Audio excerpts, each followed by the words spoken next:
আচ্ছা, বৃষ্টি পড়লে আর একটু ঠান্ডা ঠান্ডা লাগলে তোমাদের কি রান্না করতে ইচ্ছে করে, খিচুড়ি নাকি ভাত? আমার তো সবসময় মন চায় আমি খিচুড়ি রান্না করি। তো আজকে একটু অন্যভাবে গরুর মাংস দিয়ে খিচুড়ি রান্না করব আর কি। প্রথমে দিয়ে দিলাম হলুদের গুঁড়া, দিয়ে দিলাম মরিচের গুঁড়া, দিয়ে দিলাম জিরার গুঁড়া, ধনিয়ার গুঁড়া, আদা রসুন বাটা, দিয়ে দিলাম জিরা বাটা ও স্বাদ মতো লবণ। এখন হচ্ছে আমি সরিষা তেল দিয়ে এটাকে ম্যারিনেট করে রাখবো অনেকক্ষণ। সরিষা তেলের তরকারি আমি এমনিতে খেতে পারি না, কিন্তু অনেকেই দেখি সরিষা তেল দিয়ে তরকারি, আর সরিষা তেল দিয়ে তরকারি খাওয়া কিন্তু আমাদের স্বাস্থ্যের জন্য অনেকটাই উপকার।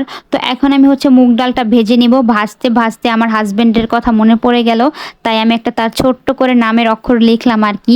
আর এটা কিন্তু অনেক দিন আগের ভিডিও, আমি বরাবরের মতো বলে আসছি আমি অনেকটাই আলসে, মানে আমি এত ভিডিও করে কিন্তু আপলোড করি না, এডিটিং করি না, আমার কাছে মানে কেমন জানি লাগে, আগে থেকে আলসে আরও বেশি হয়ে গেছি।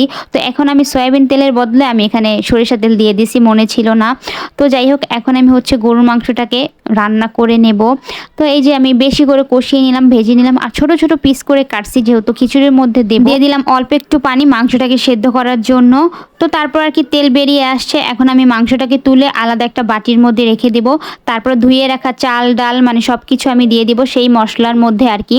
তো বরাবরের মতো যা যা দিতে হবে, হলুদের গুঁড়া, মরিচের গুঁড়া, স্বাদ মতো লবণ, আদা রসুন বাটা দিয়ে আর কি সুন্দর করে ভেজে নেব, অনেকক্ষণ ভাজতে হবে।